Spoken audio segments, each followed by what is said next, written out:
January 3rd, 2026, 2:14 in the morning. A suppressed gunshot echoes through the marble halls of Miraflores Palace. Nicolas Maduro's bedroom door explodes inward. 3 seconds later, the most powerful dictator in South America is back down on Persian carpet. A Delta Force operator is holding him down. His wife screams. His guards are already dead.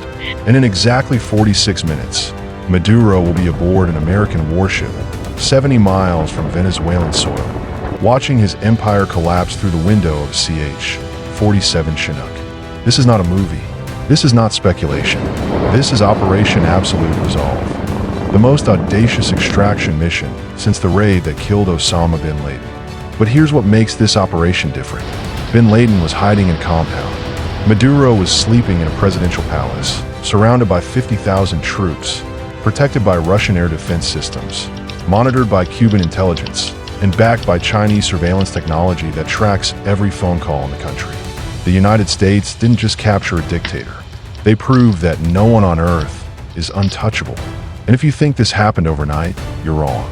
This operation was 5 years in the making. It required one traitor, 2 presidents, and a single phone call that changed everything. August 2020, Langley, Virginia. A secure line rings inside CIA headquarters. The caller speaks rapid Spanish, his voice trembling. He identifies himself only by codename, Condor. He's a colonel in Venezuela's Directorate General of Military Counterintelligence, the agency responsible for protecting Maduro's life. Condor has been on Maduro's security detail for 9 years. He knows every safe house, every escape tunnel, every weakness in the palace defenses. And he's watched his country star while Maduro's generals fly cocaine to Miami and stack gold bars in Moscow. Condor wants out, but extraction isn't free. He demands $50 million, immunity for his extended family, and new identities in America. The CIA agrees within 72 hours. For the next 4 years, Condor becomes the most valuable intelligence asset in the Western Hemisphere. He photographs classified documents. He records conversations between Maduro and Cuban advisors. He maps the exact locations of anti-aircraft batteries, radar installations, and underground bunkers. But in November 2024, Condor delivers intelligence that changes everything. Maduro has stage 2 colon cancer. He's receiving secret treatments in Havana every 6 weeks. Cuban doctors, Russian medications, absolute secrecy. Not even his cabinet knows. And every time Maduro flies to Cuba, palace security drops to 40% capacity. For 36 hours, the most protected man in South America becomes vulnerable. That intelligence sits dormant until January 20th, 2025, Donald Trump's second inauguration. That night, during a private dinner at the White House, Trump asked CIA Director William Burns a simple question. Can we get Maduro? Burns slides a folder across the table. 5 years of intelligence, 4 plans, guard rotations, medical records, satellite imagery. Trump reads for 20 minutes. Then he looks up and speaks 3 words that will reshape the Western Hemisphere. Make it happen. Before we continue, please like and subscribe. Your support encourages us to keep producing videos like these. But capturing a sitting president isn't like raiding a terrorist compound. Venezuela has Russian S-400 missile systems capable of detecting stealth aircraft. They have Chinese surveillance technology monitoring every electronic communication within 300 miles of Caracas. One intercepted message, one leaked detail, and Maduro disappears into a bunker network that extends beneath the Andes Mountains. The CIA needs a cover story so convincing that even Venezuela's allies won't suspect the truth. They create Operation Distant Thunder, a massive military exercise in the Caribbean. Naval drills, air superiority training, public announcements, press releases, everything designed to look like routine saber-rattling. Meanwhile, the USS Iwo Jima deploys from Norfolk, Virginia. Official mission, counter-narcotics patrol. Actual mission, floating staging bays for the most dangerous special operations team ever assembled. On board are 40 Delta Force operators, 16 Night Stalker pilots, and enough firepower to level a small city. They begin training immediately, rehearsing the palace breach inside a full-scale replica built at Fort Bragg. Every hallway memorized. Every staircase counted. Every guard rotation, timed to the second. They rehearsed the mission 162 times. But they need Maduro in position. They need him sleeping in that palace, not hiding in Havana, not buried in a bunker. And Trump has a plan. November 14th, 2025. Trump calls Maduro directly. No diplomats, no translators, just two men on a secure line. Trump offers a deal. Step down peacefully, keep your money, live in exile. Maduro laughs. He calls Trump a clown, a puppet, an imperialist. He says he'll die before surrendering Venezuelan sovereignty. Trump's response is ice cold. We'll see. That phone call leaks 3 days later. Maduro gives a defiant speech in Caracas, mocking American arrogance.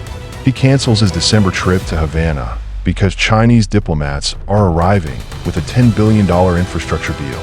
It's the biggest moment of his presidency. He won't miss it, and that's exactly what Trump wanted. Because now Maduro feels invincible, and invincible men make mistakes. December 31st, 2025, New Year's Eve. While Americans celebrate, Trump signs the mission authorization at Mar-a-Lago. Operation Absolute Resolve. Capture Maduro alive. Minimal casualties. Extraction within 4 hours. If the mission fails, if operators are captured, Trump will authorize a full-scale invasion. 18,000 Marines standing by in Florida. B. 2 bombers armed and fueled. This isn't a bluff. January 1st, 2026. Final briefing aboard the UO Jima. The team leader is a 22-year Delta veteran known only as Viper. He's led operations in Afghanistan, Syria, Somalia. If anyone can pull this off, it's Viper. He looks at his 40 operators and gives one order. Everyone comes home. January 2nd, 2026. Maduro meets Chinese envoy Li Wei for 3 hours. They sign preliminary agreements worth billions. That night, Maduro celebrates with a private dinner. By midnight, the palace is quiet. Maduro goes to bed in the East Wing, 3rd floor, exactly where Condor said he'd be. January 3rd, 2026, 12:47 a.m. The Iwo Jima's flight deck erupts. 6 MH-47 Chinooks lift off, followed by 8 Blackhawks and 4 AH-6 Little Bird gunships. They fly south at 150 feet above the Caribbean, beneath Venezuelan radar coverage. No lights, no radio communication, total darkness. 70 miles north of Caracas, 6 F-22 Raptors orbit at 40,000 feet, invisible, waiting. At 1:58 a.m., they receive the execute order. 12 AGM, 88 missiles streak toward Venezuelan radar installations. 9 seconds later, every radar site within 200 miles of Caracas goes dark. Venezuela is blind. Simultaneously, Tomahawk missiles slam at the military bases across the city, ammunition depots, fuel storage, communications towers. No casualties, just explosions, fire, chaos. Venezuelan troops scramble toward the bases. Sirens wail, civilians flee to shelters, and nobody watches the palace. At 2:07 a.m., the lead Chinook reaches Miraflores. Fast ropes drop from 300 feet. 12 Delta operators descend onto the roof in 8 seconds. 2 palace guards look up, suppress gunfire. They drop before they can raise their rifles. The operators breach the rooftop access door and descend. 3rd floor, East Wing. 2 guards outside Maduro's bedroom see shadows moving in the darkness. They're dead before they can scream. The operators place a shaped charge on the reinforced bedroom door. 3-second countdown. The explosion is muffled but devastating. The door collapses inward. Smoke fills the room. Maduro sits up in bed, confused, terrified. An operator yanks him to the floor, flex cuffs his wrists, covers his eyes with a black hood. Maduro shouts in Spanish, threats, curses, prayers. Nobody responds. At 2:16 a.m., Maduro and his wife are hoisted into a hovering Chinook. Extraction complete. Before we continue, please like and subscribe. Your support encourages us to keep producing videos like these. The helicopter banks north at maximum speed. Venezuelan fighters scramble for Valencia, but F-22s intercept them. Venezuelan pilots receive one warning: turn back or be destroyed. They turn back. At 2:47 a.m., the helicopters cross into international waters. Maduro sits on the metal floor, blindfolded, zip-tied, wearing silk pajamas. He's muttering. The operators ignore him. At 3:18 a.m., the Chinook lands on the Iwo Jima. DEA agents are waiting. FBI agents photograph him. A Navy medic checks his vitals. By 8:15 a.m., AC-17 lands at Homestead Air Force Base. Maduro is transferred to federal detention in Miami. Fingerprinted, photographed, processed like any criminal. By 2 p.m., he stands in federal court wearing an orange jumpsuit, facing charges of narco-terrorism, drug trafficking, and crimes against humanity.